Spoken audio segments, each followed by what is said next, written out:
Give us your reaction. 559,000 jobs, the unemployment rate declining to 5.8%. Is this, in your parlance, substantial further progress? So I view it as a solid employment report. Jobs up, unemployment rate down, labor force participation, wages up. So I view it as progress continues to be made on the labor front, which is very good news. But I'd like to see further progress. I'm using like February 2020 as a benchmark and looking at how far back we are to those levels. And some of the indicators show we're maybe about 80% back if you look at just the overall unemployment rate. Other measures less so. If you look at prime age labor force participation, we've only made it back about half the way after the big fall in that. So again, I think we still have further progress to make. I was pleased that we saw progress in that report, but I would like to see a little bit more on the labor market just to really see that we're on track. Gains, job gains, wage gains, labor force participation coming back. To put some numbers on what you were just talking about, I was just doing some calculations. We are down 7.6 million jobs from February and 3.5 million when it comes to the labor force. Do you want to see all of that come back, every last job, before you change policy?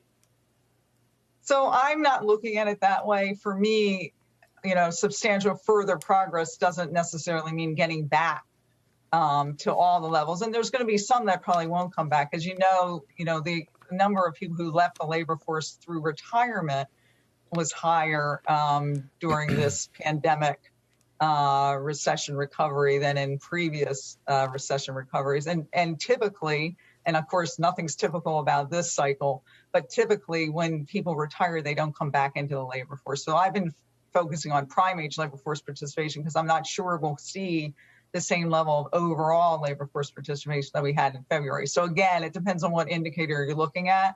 But bottom line, I would like to see further progress than where we are right now.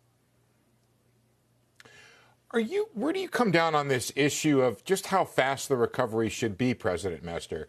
Some people were thinking that the numbers certainly the street's estimate was higher. There were higher numbers out there.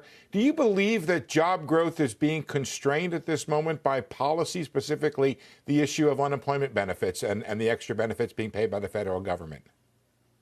I think there's several factors that are affecting labor supply. One of them, of course, is we're really, getting vaccinations more deployed, but there's still more way to go on that. And I think health concerns are affecting people's choices to enter the labor market or go back into the labor market. I think the childcare issues, and I know there's various views on how much that's affected things, but the Fed surveys and talking to our contacts say those childcare issues did loom large and have kept people out of the labor force because they have to be home to take care of their kids, especially when schools were closed. As schools reopen, I think those people who had to sit things out come back. But the question is, how did the unemployment benefits, extended unemployment? I think what happened was people were making decisions based on those other factors, but they had the wherewithal to make those choices because of the extended unemployment benefits. So you could actually make a choice of sitting things out because of the support you had. But I'm not sure that was the driving force. I think these other factors were really more important in terms of labor force participation, whether to move back into the labor force, stay out, retrain. One response of employers to the difficulty of finding workers has been to raise wages. We saw a 0.5 point increase in wages in the payroll report this morning, 1.7% increase in unit labor costs in the productivity numbers yesterday. To what everybody wants to see wages go up. It's a good thing. But to what extent do you worry as a central banker that wages go up, that causes prices to go up, and you create an inflationary spiral?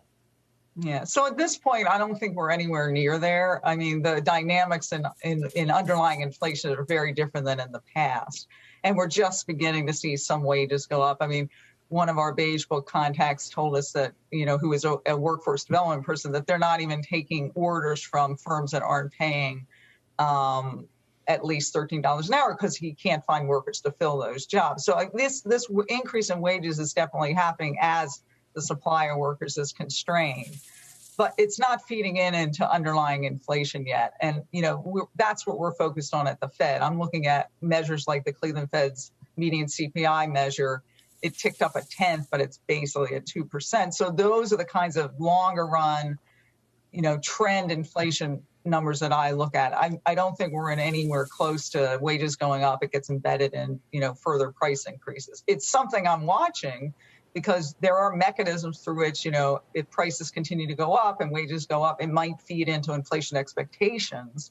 Another thing I'm very carefully watching, and then feed itself into inflation. But I don't see, that's not my baseline outlook that that's going to happen.